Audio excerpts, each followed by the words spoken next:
3 tips untuk membantu menurunkan berat badan dengan cepat. Yuk kita simak tipsnya. Kenyang kali, alhamdulillah. Nggak berasa juga nasi janang tadi itu habis ya. Iya kan, Bor? Sebanyak itu loh kita habiskan, Bor. Intro tadi memberikan nasihat dan masukan pada kita untuk tidak makan berlebihan. Memang makan berlebihan itu selain bisa memicu masalah kesehatan, masalah kebugaran, bahkan juga bisa fatal. Bahkan ada seorang influencer di China yang melakukan live streaming meninggal saat melakukan live streaming saat makan. Hobinya makan dan dia bisa makan banyak sekali. Anda ngelihat makan itu katanya sampai 22 pound 10 kilo. Dia makan nonstop makanan sebanyak 10 kilo. Orangnya gemuk ya. Jadi dampaknya itu meninggal pada usia sangat muda.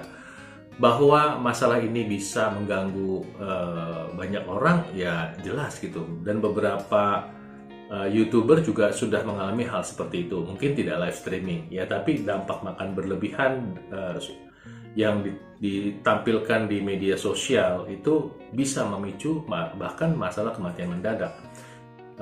Kegemukan sendiri sebelum sampai kematian mendadak itu sudah mengganggu kesehatan. Bisa kena diabetes, bisa bikin hipertensi, bahkan stroke, serangan jantung ya mungkin belum langsung mati, tapi langsung ada penyakitnya dulu. Kemudian masalah kebugaran bikin orang cepet capek, kemudian sakit lutut, sakit pinggang, dan kemudian juga mengurangi estetika. Nah, di dalam video ini kita akan membahas tipsnya bagaimana cara menurunkan berat badan tanpa diet ya. Dalam arti nggak diet terlalu ketat, tetap diet itu artinya mengatur makan. Nah, apa tipsnya? Sebelum mulai, izinkan saya menyapa Anda dengan ucapan Assalamualaikum, Namo Buddhaya, Om Swastiastu, Shalom Haleluya, Beshem Yeshua Hamasya, Salam Kebajikan Rahayu. Baik, ada 3 tips yang mau saya bagikan sama Anda. Tips pertama adalah jangan makan berlebihan. Gimana jangan makan berlebihan? Apalagi ditraktir.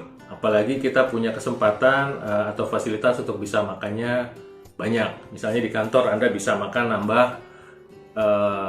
sampai 2 porsi misalnya ya. Saya pernah tuh ada diundang di satu perusahaan tambang, di mana di situ Anda bisa makan apa saja yang disediakan situ, nggak dibatasin. Anda mau nambah 2 kali 3 kali silakan. Tapi memang makannya banyak yang digoreng tepung ya. Nah, artinya untuk mengontrol nafsu makan ini untuk mencegah makan berlebihan ini memang pertama dibutuhkan niat. Nah, sekarang gini. Gimana caranya kita bisa makan nggak berlebihan?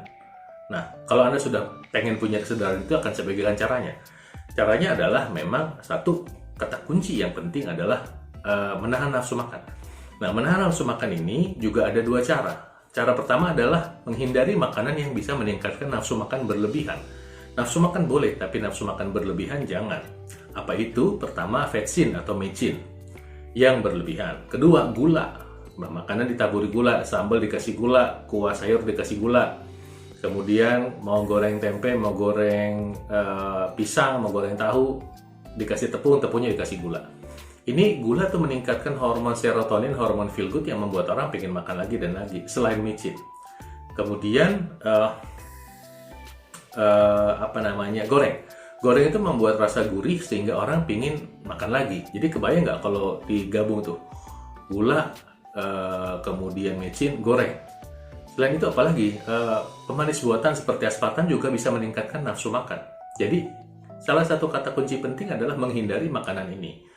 Bukan berarti nggak boleh sama sekali. Saya tidak larang Anda untuk makan makanan tersebut. Tapi ingat, kalau berlebihan, dan itu bisa Anda ketemui kalau Anda makan di luar, jadi di kantin, rumah makan komersial, karena mereka juga memang tujuannya adalah membuat makanan menjadi enak. Kalau nggak pakai mecin memang nggak enak ya.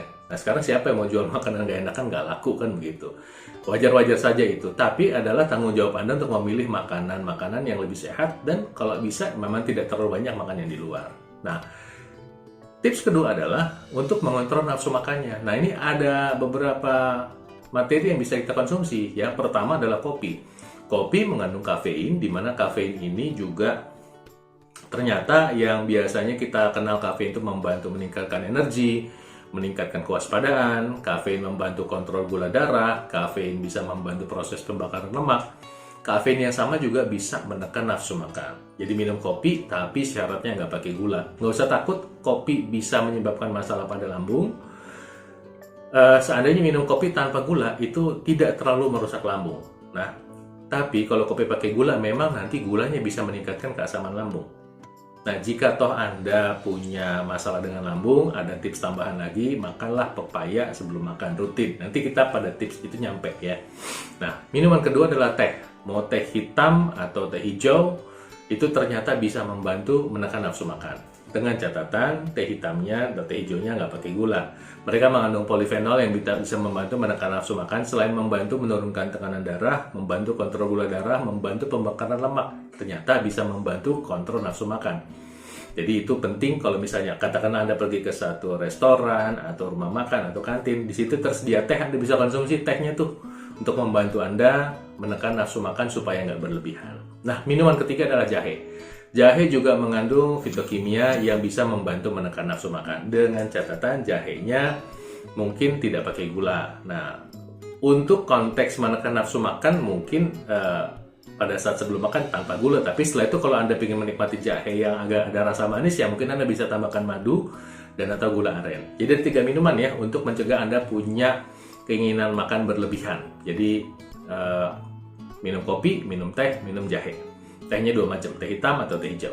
Kemudian ingat mencegah makanan yang memicu nafsu makan berlebihan. Oke, tips kedua adalah makan buah sebelum makan.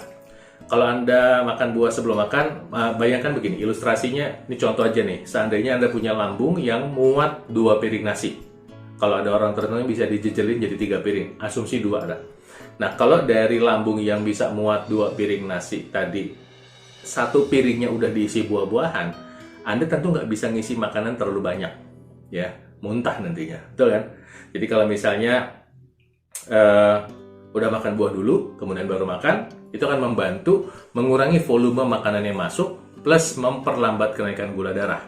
Nah, ketika Anda makan buah-buahan sebelum makan, juga dia akan membantu melapisi dinding usus Anda, sebab buah itu mengandung kolagen alami. Jadi kalau Anda blender buah itu suka ada kayak lendirnya. Bayangin kalau buahnya itu masuk ke usus dulu, nanti usus Anda dilapisi sama lendir itu, kemudian jadi licin, dan kemudian makanannya baru datang, maka gesekan antara makanan dengan dinding usus itu berkurang. Jadi Anda merasakan perut Anda lebih nyaman kalau membiasakan makan buah sebelum makan. Buah apa ya? Contohnya misalnya sekali makan 1 apel, 1 buah pir misalnya. Sepotong pepaya, sepotong melon, misalnya gitu. 1 buah jeruk sama 1 buah mangga gitu. Misalnya, atau 1 timun, 2 tomat gitu ya. Contohnya seperti itu. Ya silakan lakukan kombinasi sesuai dengan selera Anda. Anda juga bisa mengkonsumsi buah-buahan yang di blender. Misalnya semangka yang di blender, tapi nanti bagian putihnya Anda konsumsi. Atau juga Anda bisa makan buah dengan bumbu. Alpukat yang di blender juga oke. Misalnya dengan catatan nggak pakai gula pasir, ini juga membantu untuk membuat perut jadi penuh. Lemak pada alpukat memberikan sensasi rasa kenyang sehingga Anda tidak makan terlalu banyak. Nah, kombinasi makan konsep makan buah sebelum makan ini sebaiknya dikombinasi dengan timing waktu makan. Jadi misalnya Anda batasi waktu makan Anda, startnya jam 10 pagi, jam 2 siang, jam 6 sore. Mungkin Anda sudah kenal nih metode intermittent fasting ya. Intermittent fasting bisa juga jam 2 siang, jam 3 sore, jam 6 sore.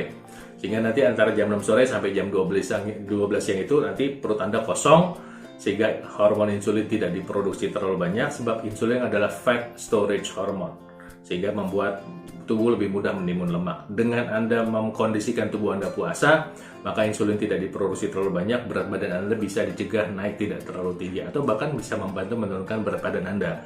Nah, untuk mengatasi perut yang kosong dan ingin menambah tenaga, Anda bisa ada beberapa pilihan, kopi, teh, atau jahe tadi, dengan catatan tanpa gula. Kalau Anda pengen mengkonsumsi dengan gula, berada di antara 2 waktu makan pagi dan makan malam. Ya, misalnya makan jam 10, mungkin jam 11, jam 12, atau jam 3, jam 4 sore, itu boleh Anda konsumsi dengan gula. Tapi gulanya tetap gula aren atau madu. Nah, tips ketiga adalah Anda mengurangi makan dan menggunakan namanya meal replacement atau makanan pengganti. Ya, jadi meal replacement itu misalnya Anda makan 3 kali. Yang 2 kali makan nasi, makan pagi, makan siang, makan nasi, yang makan malam nggak makan nasi, hanya mengkonsumsi buah dan meal replacement atau makanan pengganti. Meal replacement ini misalnya Anda pakai yang berbasiskan protein atau sumber protein dari kedelai, atau sumber protein dari susu. Tetap makanan lengkap ya konsepnya ya. Kalau saya bilang kedelai itu bukan cuman proteinnya doang kok. Jadi kedelai yang dijadikan bubuk kedelai atau susu ya, susunya bisa susu kambing, bisa susu sapi.